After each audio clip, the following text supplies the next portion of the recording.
여러분은 조운을 아시나요? 조운이란 지방의 쇠곡을 바닷길과 강길을 통해 한양의 경창으로 운송하던 조선의 핵심 물류 시스템입니다. 이들은 자신의 의사와 상관없이 부역으로서 조운에 배치되었습니다. 군대에 가는 대신 배를 타는 것이었습니다. 하지만 이는 단순한 운송을 넘어 엔진 없는 목선으로 거친 바다와 암초를 뚫어야 했던 목숨을 건 항해였습니다. 국가의 창고를 채우기 위해 백성들은 매년 안흥량과 같은 사지로 내몰려야 했던 잔혹한 역사입니다.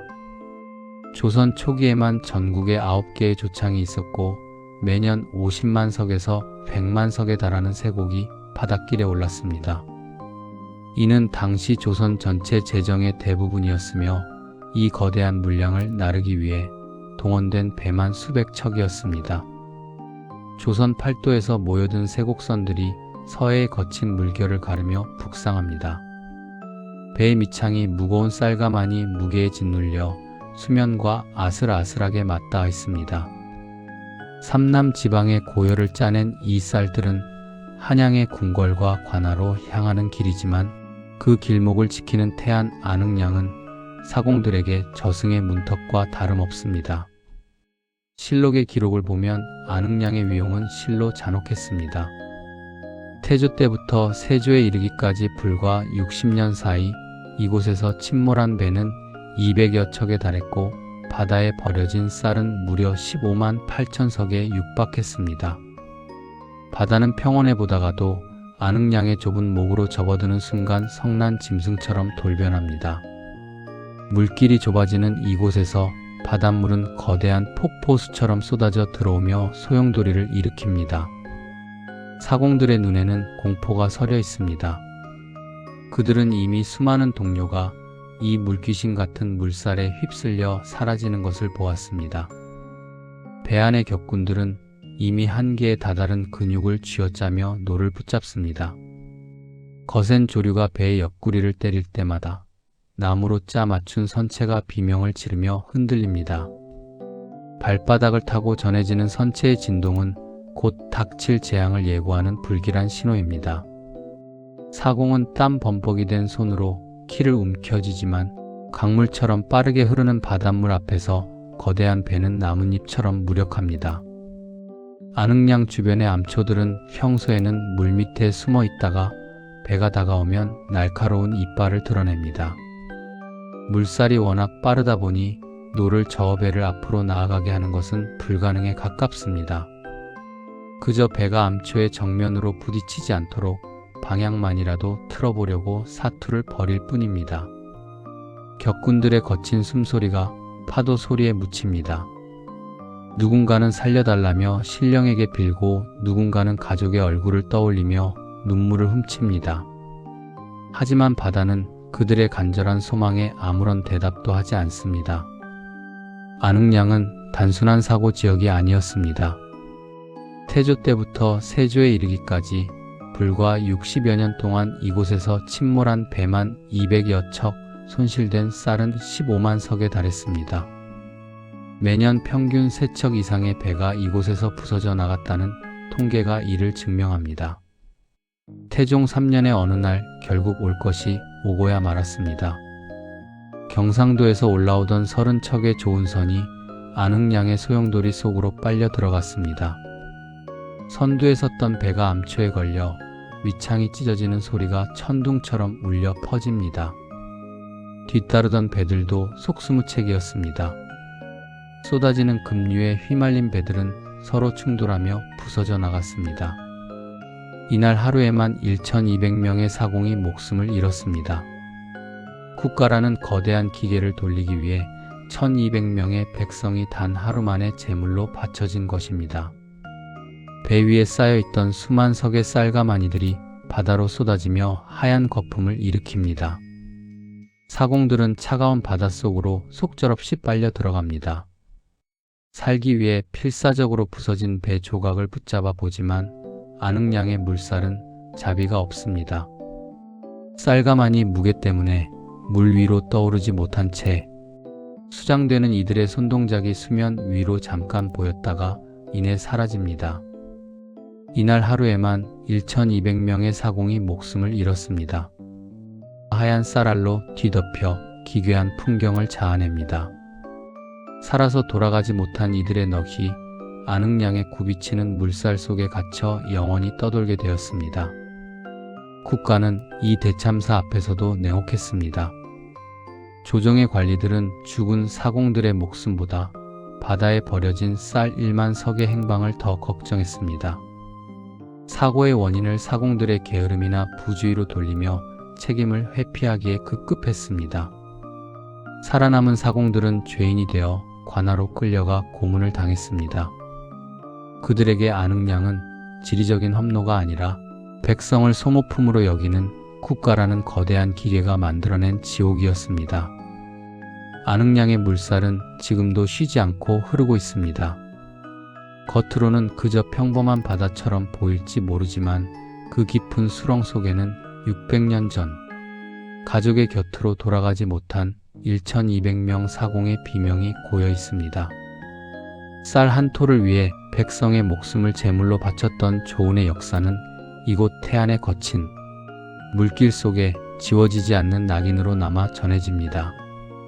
배의 방향조차 마음대로 잡을 수 없었던 그 처절한 사투의 현장에서 이름 없는 사공들은 오직 죽음으로써 국가의 곳간을 채워야 했습니다. 안흥량의 거친 물살을 피해 보려던 백성들의 절규는 결국 태안 반도의 허리를 끊어내겠다는 무모한 공사로 이어집니다. 세종 때에도 대대적인 굴착을 시도했으나 칠리 약 2.8km를 채 파지 못하고 안반에 부딪혔습니다. 바닥에 돌이 깔려 있어 삽이 들어가지 않고 조류가 급해 파놓은 구덩이가 바로 메워진다는 현장 관리의 장계는 당시의 처절한 상황을 그대로 보여줍니다. 거대한 바다의 위협을 피해 배가 안전하게 지나갈 수 있는 수로를 만들겠다는 계획은 겉보기에 그럴듯해 보였지만 실상은 수천 명의 민초를 사지로 몰아넣는 또 다른 재앙의 시작이었습니다. 조정에서는 안흥량의 난행을 근본적으로 해결하겠다며 대대적인 운하 굴착 명령을 내립니다. 지도 위에서는 단 몇 센티미터에 불과한 거리였으나 그 길을 뚫기 위해 백성들이 흘려야 했던 피와 땀은 바다를 메우고도 남을 정도였습니다. 공사 현장에 동원된 장정들은 전국 각지에서 강제로 끌려온 평범한 농민들이었습니다. 그들은 제대로 된 도구조차 없이 삽과 괭이만으로 단단한 안반을 쪼아내야 했습니다. 갯벌에 진흙을 파내고 나면 그 밑에는 어김없이 도끼날도 들어가지 않는 거대한 바위층이 버티고 있었습니다. 뜨거운 볕볕 아래에서 백성들은 채찍질을 견디며 돌을 깨고 흙을 날랐습니다. 숨이 턱 밑까지 차오르고 손바닥은 피투성이가 되어 진물이 흘렀지만 관리들은 공사 기일을 맞추라며 사정없이 몰아세웠습니다. 태안 구랑의 흙더미 속에는 배고픔과 고된 노동에 지쳐 쓰러진 이들의 신음이 가득했습니다. 공사가 진행될수록 산은 높아지고 땅은 깊어갔지만 바닷길은 좀처럼 열리지 않았습니다. 설상가상으로 밀물이 들어올 때마다 정성껏 파놓았던 흙벽이 허무하게 무너져 내리며 공사장을 덮쳤습니다. 미처 피하지 못한 백성들이 흙더미 아래에 깔려 산채로 매몰되는 참사가 반복되었습니다. 동료의 죽음을 목격한 이들도 슬퍼할 겨를 없이 다시 삽을 들어야 했습니다. 그들에게 구랑은 배가 지날 길목이 아니라 자신들이 묻힐 거대한 무덤과 같았습니다. 수십 년에 걸쳐 여러 왕이 이 사업에 매달렸으나 자연은 인간의 오만을 허락하지 않았습니다. 아무리 깊이 파내려가도 안흥량의 빠른 조류와 단단한 화강암 안반은 굴착을 가로막았습니다. 당시 기술력으로는 도저히 뚫을 수 없는 구간임이 명백해졌음에도 조정은 고집을 꺾지 않았습니다. 실패의 책임은 고스란히 현장의 백성들에게 돌아갔고 부역을 견디다 못해 도망친 이들의 가족은 연좌제에 묶여 관아로 끌려갔습니다. 운하를 만들어 안흥량을 피하려던 꿈은 그렇게 수많은 민초의 원한으로 얼룩진 채 좌절되었습니다.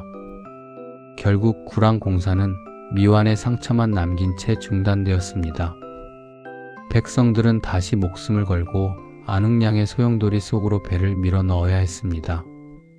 국가가 야심차게 기획했던 대규모 토목 사업은 결국 현장의 지형과 물살을 무시한 채 탁상 공론으로 일관했던 권력자들의 무능을 보여주는 증거가 되었습니다.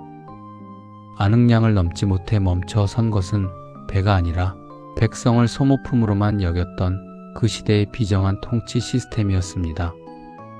구랑의 실패는 단순한 공사의 중단이 아니라 국가의 무리한 욕심이 빚어낸 참혹한 인재로 기록되어야 마땅합니다. 배가 침몰하여 쌀이 바다에 잠기는 순간 사공들은 죽음보다 더한 공포를 직면합니다. 차가운 파도 속에서 간신히 목숨을 건져 무트로 기어 올라왔지만 그들을 기다리는 것은 따뜻한 위로나 보살핌이 아니었습니다. 국가의 재산인 세곡을 잃어버린 죄인이 되어 관아의 차디찬 바닥에 꿀려 앉아야 했습니다.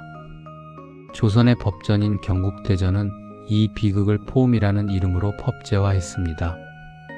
풍랑으로 인한 사고라 할지라도 운송 책임자인 사공과 그 일가족에게 쌀값을 끝까지 추징하는 포음 변상이 뒤따랐습니다. 이 가혹한 변상 제도는 살아남은 자들에게 차라리 바다에 수장되는 것이 나았겠다는 절망을 안겨주었습니다. 관아의 앞마당에서는 비명소리가 끊이지 않습니다. 관리들은 사공들이 일부러 배를 침몰시키고 쌀을 빼돌린 것은 아닌지 의심하며 가혹한 문초를 가합니다. 무거운 곤장이 살점을 파고들고 뼈가 으스러지는 소리가 들려옵니다. 정신을 잃으면 물을 끼얹어 다시 깨우고 억지 자백을 받아낼 때까지 고문은 계속됩니다. 풍랑 때문에 배가 부서졌다는 진실은 중요하지 않았습니다. 오직 국가의 손실을 누구에게서 받아내느냐는 계산만이 관원들의 머릿속을 채우고 있었습니다. 변상의 책임은 사공 한 사람에게서 멈추지 않았습니다. 사공이 가진 것이 없으면 그의 부모와 형제에게 쌀값을 대신 내놓으라며 촉징을 가했습니다. 평생 흙을 파먹고 살아온 가난한 농가에서 수백 석의 쌀값을 감당할 길은 없었습니다. 관아의 포교들은 들이닥쳐 솥단지부터 가축까지 눈에 보이는 모든 것을 가져갔습니다. 집안의 대들보가 뽑히고 어린 자식들은 길거리로 나앉아 구걸하는 신세가 됩니다. 한 사람의 난파 사고가 한 집안을 통째로 멸망시키는 연쇄 비극으로 번져나갔습니다. 이웃 사람들도 안전하지 않았습니다. 가족마저 돈을 갚지 못하면 인근 마을 사람들에게 책임을 지우는 인징이 뒤따랐습니다. 같이 배를 탄 적도 없고 사고와 아무런 관련도 없는 이웃들이 단지 같은 마을에 산다는 이유만으로 쌀값 변상 톡촉에 시달려야 했습니다. 정겨웠던 마을 공동체는 포음이라는 괴물 앞에 갈기갈기 찢어집니다. 이웃끼리 서로 원망하고 감시하는 삭막한 풍경이 펼쳐집니다. 고문과 수탈을 견디다 못한 백성들은 정든 고향을 등지고 유랑민이 되거나 깊은 산속으로 숨어들어야 했습니다. 국가는 관리들의 부패와 무책임을 백성들의 희생으로 덮으려 했습니다. 정작 배에 쌀을 너무 많이 실으라고 강요하거나 부실한 배를 수리하지 않고 내보낸 관리들은 처벌을 피해갔습니다. 모든 짐은 가장 밑바닥에서 노를 젓던 사공들과 그들의 가난한 이웃들이 짊어져야 했습니다. 포음은 단순한 변상 제도가 아니라 국가가 합법적으로 백성의 고열을 짜내는 거대한 수탈 도구였습니다. 관아의 창고에 채워지는 쌀에는 자식을 판 돈과 부모의 피눈물이 섞여 들어갔습니다. 고문으로 다리를 절게 된 사공이 마을 어귀에 앉아 먼 바다를 바라봅니다. 그가 잃어버린 것은 배와 쌀뿐만이 아니었습니다.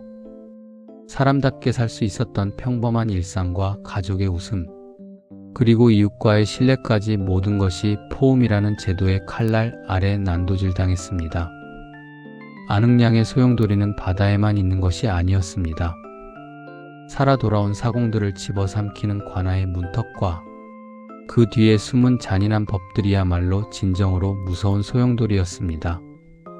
세월이 흘러 기록 속의 포음이라는 글자는 흐릿해졌지만 그 시절 백성들이 느꼈던 서늘한 공포는 여전히 역사의 문장 사이에 살아 숨쉬고 있습니다. 국가가 백성을 보호의 대상이 아닌 손실을 보전해줄 담보물로만 여겼던 그 비정한 시대의 기록입니다. 잃어버린 쌀알의 개수를 세기 위해 사람의 목숨을 하찮게 여겼던 포음의 비극은 조은의 역사에서 가장 어둡고 아픈 상처로 남았습니다. 살아남은 자들이 겪어야 했던 그 지옥 같은 나날들은 오늘날 우리에게 국가의 존재 이유를 아프게 묻고 있습니다. 안흥량의 거친 물살보다 더 잔인한 것은 사람의 탐욕이 빚어낸 인재였습니다. 배가 암초에 걸려 물이 차오르는 급박한 순간에도 배 위를 관리하던 관원들은 사공들의 목숨을 안중에 두지 않았습니다. 그들은 배에 실린 쇠곡 쌀이 자신들의 인사곡과에 영향을 줄까 두려워하며 백성들을 사지로 밀어 넣었습니다. 배 밑바닥에서 노를 젓던 격군들이 물이 들어온다며 비명을 질러도 관원들은 가만히를 더 높이 쌓으라며 채찍을 휘둘렀습니다. 평소에도 뒷돈을 챙기기 위해 규정보다 훨씬 많은 양의 쌀을 실었던 배는 작은 파도에도 중심을 잃고 비틀거렸습니다. 사고가 터지면 관원들의 비열함은 극에 달했습니다.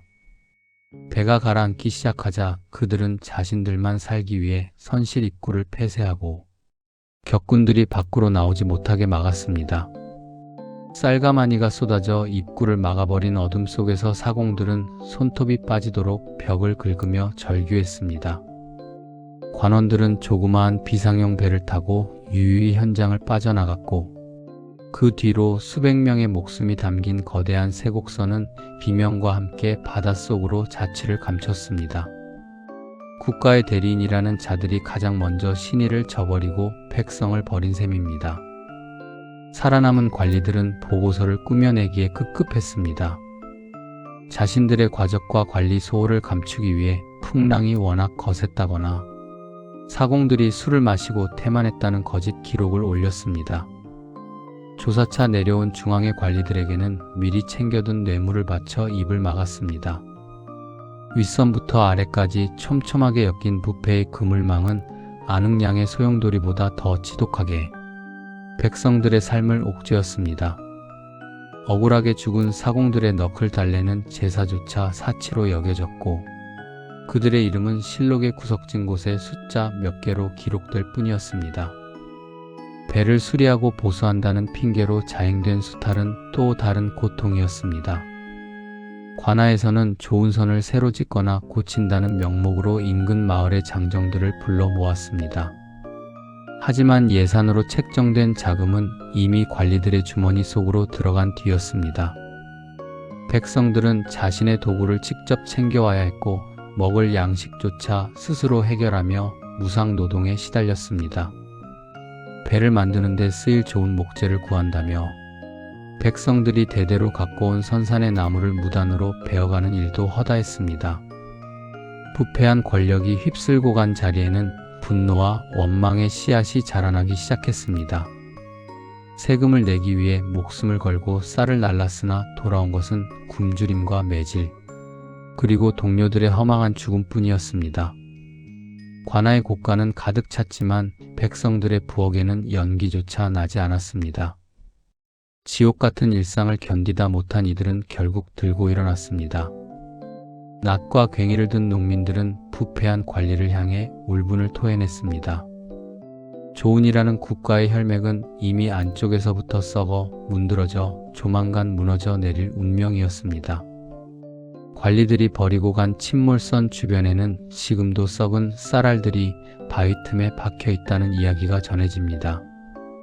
그것은 단순한 곡물이 아니라 백성들의 고열이었고 억울하게 죽어간 사공들의 눈물이었습니다. 자신들의 안위만을 위해 백성을 사지로 몰아넣고 탈출했던 비겁한 권력의 역사는 안흥량의 물살 속에 고스란히 박제되어 있습니다.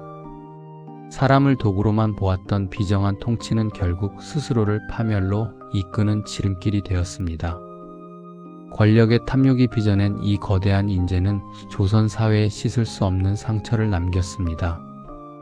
배가 가라앉을 때 가장 먼저 도망쳤던 관리들의 뒷모습은 백성들에게 국가란 무엇인가라는 근본적인 질문을 던지게 했습니다.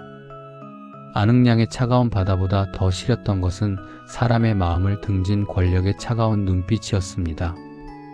썩은 배를 이끌고 거친 물길을 통과해야 했던 사공들의 고통스러운 항해는 훗날 이 불합리한 세상을 무너뜨리는 거대한 파도가 되어 다시 돌아오게 됩니다.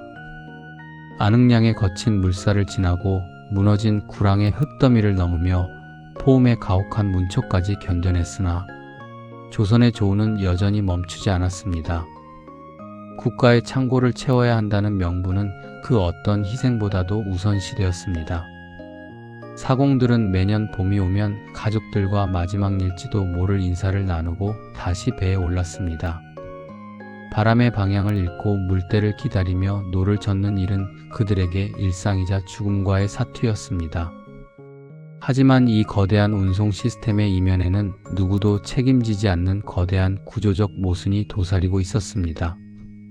조은선이 한양의 경강에 도착하면 잠시나마 안도의 한숨을 내쉬었지만 그들을 기다리는 것은 또 다른 수탈의 현장이었습니다. 배에서 쌀을 내리는 과정에서도 서리들과 하급 관리들의 농간이 판을 쳤습니다. 쌀의 무게를 속이거나 질이 나쁘다는 핑계로 뇌물을 요구하는 일이 비일비재했습니다. 바다에서 목숨을 걸고 쌀을 지켜온 사공들에게 돌아오는 것은 칭찬이 아닌 멸시와 허기뿐이었습니다. 관아의 곳간으로 들어가는 쌀가마니들은 깨끗해 보였으나 그 속에는 안면도와 태안 앞바다에서 수장된 동료들의 비명과 남겨진 가족들의 눈물이 진득하게 배어 있었습니다. 해마다 반복되는 사고에도 불구하고 조선의 기술력은 제자리걸음이었습니다. 거친 바다를 견딜 수 있는 튼튼한 배를 만들기보다는 기존의 낡은 배를 덧대어 쓰는 방식이 계속되었습니다.